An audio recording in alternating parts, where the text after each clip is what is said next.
세계 최강국 영국이 이것 때문에 한 나라 전체를 마약 중독으로 만든 충격적인 역사 이야기. 지금 이 순간에도 전 세계 어딘가에서 누군가는 따뜻한 차 한 잔을 마시고 있을 겁니다. 흔하고 평화로운 일상의 풍경이죠. 하지만 여러분, 이 평범한 입차 하나 때문에 전 세계 질서가 재편되고 수백 년 동안 중화 세계의 중심이었던 거대한 제국이 무릎을 꿇었다는 사실을 아십니까? 오후 4시, 푹신한 소파에 앉아 갓 우려낸 따뜻한 홍차를 마시는 그 평화로운 장면, 이것이 바로 영국의 상징과도 같죠. 하지만 이 평화로운 장면 속에 영국 귀족들의 차 중독에서 시작해 마약으로 무장한 비윤리적인 삼각무역으로 이어졌으며 결국 인류 역사상 가장 잔인했던 기술 격차를 통해 전쟁의 씨앗이 되었다는 사실. 오늘 우리는 19세기 세계 최강국이었던 영국이 이 차라는 일상적인 음료 때문에 어떻게 국가 경제가 흔들렸고 그 위기를 모면하기 위해 얼마나 비윤리적인 선택을 했으며 결국 인구 4억 명의 거대한 제국 청나라를 멸망 직전까지 몰아넣었는지 그 충격적인 과정을 심층적으로 파헤쳐 보려 합니다. 이 이야기는 단순히 오래된 전쟁사가 아닙니다.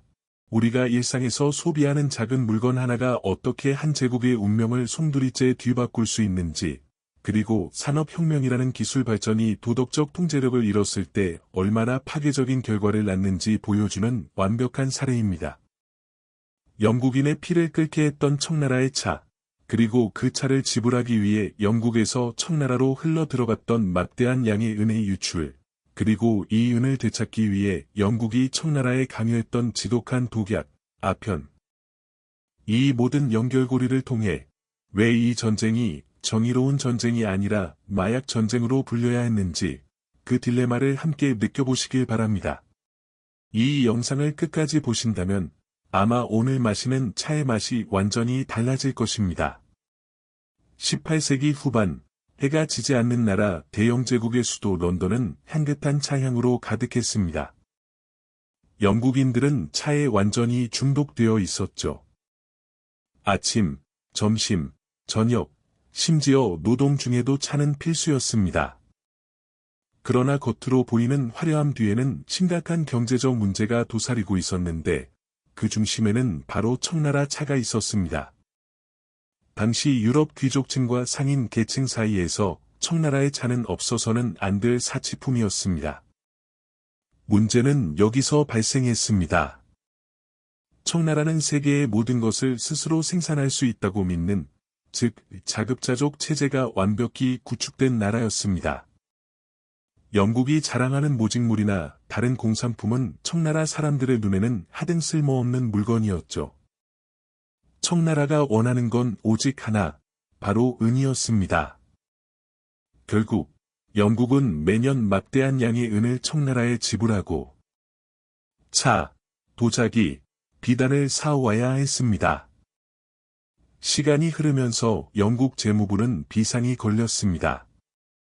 엄청난 양의 은이 일방적으로 청나라로 유출되면서 영국 전체의 화폐 경제가 흔들릴 위기에 처한 것입니다. 재정적으로 출혈이 너무 심했던 거죠. 이 불균형을 해소하기 위해 영국은 여러 차례 외교 사절단을 보냈지만 청나라의 권륭제는 코웃음쳤습니다. 너희 나라의 물건은 가치가 없다. 너희는 그저 보잘것없는 야만인일 뿐이다. 너희가 필요한 건 오직 우리 천자의 자비뿐이다. 이처럼 청나라의 오만함과 압도적인 자급자족 체제는 영국에게는 풀 수 없는 경제적 난제였습니다. 영국에게는 이 은의 유출을 막고 차 대금을 결제할 수 있는 새로운 수단이 절실했습니다.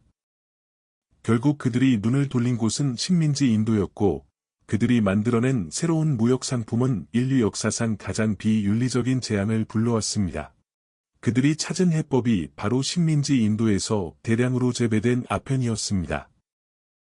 영국은 은 대신 아편을 청나라에 밀수출하는 대담하고도 비윤리적인 계획을 실행에 옮깁니다. 영국은 인도에서 아편을 재배해 청나라에 팔고 그 대가로 받은 은으로 청나라의 차를 사서 다시 본국으로 가져가는 완벽한 악순환의 고리가 만들어진 것이죠. 이 무역 구조는 영국의 경제를 안정시키는 데는 성공했지만 그 대가로 청나라 사회를 뿌리부터 썩게 만들었습니다. 19세기 초 청나라 사회는 아편 중독으로 인해 내부적으로 완전히 붕괴하기 시작했습니다. 황실 관리부터 농민까지 수백만 명이 아편에 중독되었고 노동력은 상실되었으며 국가는 세금을 걷지 못해 재정이 파탄났습니다.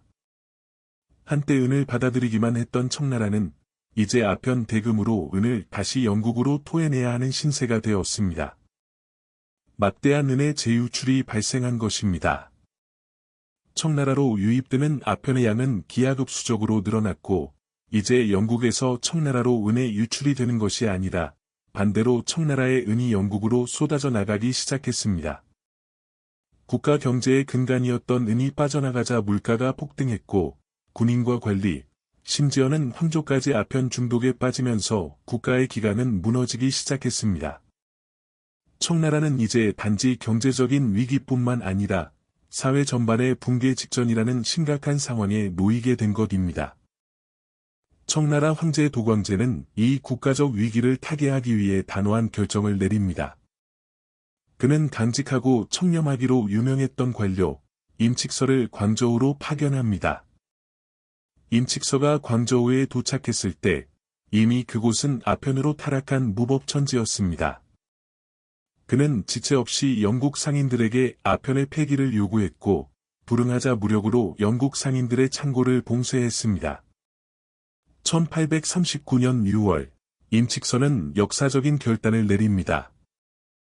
광저우 앞바다에서 영국 상인들에게서 몰수한 2만여 상자의 아편, 약 1200톤에 달하는 엄청난 양을 대중들 앞에서 소금과 석회가루를 섞은 웅덩이에 부어 폐기 처분했습니다. 이 결단은 도덕적으로는 완벽했지만 당시 영국이 내세우던 자유무역의 가치와 정면으로 충돌하는 선전포고와 같았습니다. 영국 의회에서는 전쟁을 할 것인가 말 것인가를 두고 격렬한 토론이 벌어졌습니다. 글래드스턴 같은 일부 양심적인 의원들은 아편이라는 비윤리적인 상품을 팔기 위해 전쟁을 하는 것은 영국 명예의 치욕이다라며 반대했지만 다수의 의원들은 국가 명예 수호와 자유무역의 원칙 확립이라는 기만적인 명분 뒤에 숨어 전쟁을 결의했습니다. 하지만 이때 놀랍게도 훗날 영국 총리가 되는 윌리엄 글래드스턴이 의회연단에 올라 양심적인 반대 연설을 펼쳤습니다. 진지한 표정으로 그는 이렇게 말했습니다. 우리가 청나라에 강요하는 아편 무역은 모든 인류의 도덕적 원칙에 위배되는 행위입니다. 이 전쟁은 영국 역사상 가장 부정의하고 치욕적인 전쟁이 될 것입니다. 하지만 결국 영국은 인도 식민지 군대를 동원하여 청나라를 향해 출정했습니다. 1차 아편 전쟁이 시작된 것입니다. 1840년 6월 영국 해군과 인도군 병력으로 구성된 4,000명의 원정대가 광저우에 안에 도착하며 전쟁이 시작됩니다. 이 전쟁은 단순한 국가 간의 충돌이 아니라 산업혁명을 겪은 최첨단 국가와 봉건적인 전통에 갇힌 국가 간의 기술 격차를 보여주는 잔인한 실험장과 같았습니다. 영국이 전쟁에 동원한 무기 중 단연 압권은 네메시스호였습니다. 네메시스호는 당시로서는 혁신 중의 혁신이었습니다. 나무로 만든 범선이 줄을 이루던 시대에 네메시스호는 강철로 제작된 최초의 군함이었습니다. 특히 바람의 힘이 아닌 증기 엔진으로 움직였기 때문에 좁은 강이나 바람이 없는 환경에서도 자유자재로 기동할 수 있었습니다.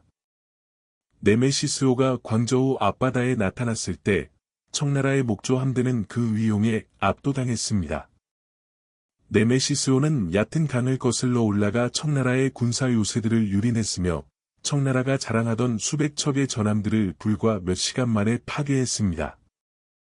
이것이 바로 기술의 힘이었습니다. 영국은 단순히 해안 가만을 공격하는 데 그치지 않았습니다. 그들은 청나라 경제의 심장을 노리는 전략을 사용했습니다. 바로 양자간과 베이징으로 향하는 대운하를 차단하는 전략이었습니다. 청나라 전역의 물자와 식량이 오가던 핵심 동맥이 끊어지자 북경의 황실까지 공포에 떨게 되었습니다. 반면 청나라 수군은 여전히 범선과 전통적인 화포에 의존하고 있었습니다. 네메시스호가 청나라 해군 함대에 접근했을 때 청나라 군인들은 이 거대한 철의 괴물이 연기를 뿜으며 역풍을 거슬러 오는 모습에 경악했습니다. 청나라의 목조 전함은 영국 해군의 정교한 화력 앞에 속수무책으로 침몰했습니다. 영국군은 광저우를 넘어 샤먼, 닝보, 상하이 등 주요 해안 도시들을 공략하며 막대한 피해를 입혔습니다. 청나라의 병사들은 용감하게 싸웠으나 기술력의 격차를 극복할 수는 없었습니다. 영국군은 최신식 라이플 소총과 증기선을 앞세워 청나라의 방어선을 뚫어냈고, 이로써 전세는 완전히 영국 쪽으로 기울었습니다. 결국 1842년 8월 청나라는 무릎을 꿇고 항복을 선언했습니다. 굴욕적이게도 조약은 영국 군함 코널리스호 선상에서 체결되었습니다. 이것이 바로 동아시아 역사의 새로운 불평등 시대를 연 난징 조약입니다. 난징 조약의 내용은 청나라에게 치명적이었습니다. 청나라는 첫째, 영국에 2100만 량의 막대한 배상금을 지불해야 했습니다. 둘째, 영원히 영국령으로 홍콩섬을 할양해야 했습니다. 셋째, 광저우 외에도 상하이, 샤먼 등 주요 5개 항구를 개방하여 영국 상인들이 자유롭게 무역할 수 있도록 허용했습니다. 이 조약은 청나라가 수백 년간 지켜온 무역 독점 체제의 완전한 붕괴를 의미했습니다. 난징 조약의 체결은 단순한 전쟁 종결이 아니었습니다. 이는 20세기까지 지속돼 중국의 굴욕의 시대의 서막이었으며 서구 열강들이 비유럽 지역을 침탈하고 강제로 시장을 개방시키는 불평등 조약 시스템의 원형이 되었습니다. 영국은 차를 마시기 위해 시작했던 무역 적자를 아편이라는 비윤리적인 수단을 통해 해결했고, 결국 네메시스호와 같은 압도적인 기술력을 동원하여 거대한 청나라 제국을 무릎 꿇린 것입니다. 이 전쟁은 경제적 이해관계가 도덕적 책임을 어떻게 집어삼킬 수 있는지 보여준 역사상 가장 냉혹한 교훈 중 하나로 기록되었습니다. 청나라의 경제적 생명줄을 끈다. 영국은 단지 해안 도시를 점령하는 것에 만족하지 않았습니다. 그들은 청나라를 가장 치명적인 방식으로 굴복시키기 위한 전략을 실행했습니다. 바로 청나라의 경제적 생명줄인 양쯔강과 대운하이 교차점을 봉쇄하는 것이었습니다. 1842년 여름, 영국 함대는 양쯔강을 거슬러 올라가 청나라의 곡창지대이자 군사 요충지였던 진강을 점령했습니다. 이 지역은 청나라 수도 베이징과 중국 남부를 잇는 핵심 대운하와 양쯔강이 만나는 전략적 요충지였습니다. 이곳이 봉쇄되자 남부의 풍부한 식량과 세금이 수도로 운송되는 것이 완전히 막혔습니다. 수도 베이징은 보급로가 끊기면서 경제적, 군사적으로 큰 위협에 처하게 되었습니다. 영국 함대가 난징까지 진격하며 청나라 황궁을 위협할 수 있는 위치에 도달하자 도광제 황제는 더 이상 전쟁을 지속할 수 없음을 인정했습니다.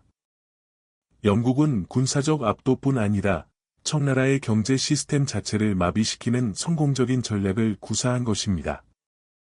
청나라는 결국 굴욕적인 협상 테이블로 끌려 나올 수밖에 없었습니다. 오늘 우리는 한 나라의 흔한 기호품인 차가 어떻게 세계 경제의 불균형을 낳고 그 불균형을 해소하기 위한 과정에서 삼각무역이라는 비윤리적인 구조가 탄생했으며 결국 임칙서의 단호한 결단에도 불구하고 영국의 첨단 기술력 앞에 거대한 제국 청나라가 무너지는 과정을 살펴보았습니다. 아편 전쟁은 정의와 도덕이 경제적 이익 앞에 얼마나 쉽게 무너질 수 있는지 보여줍니다.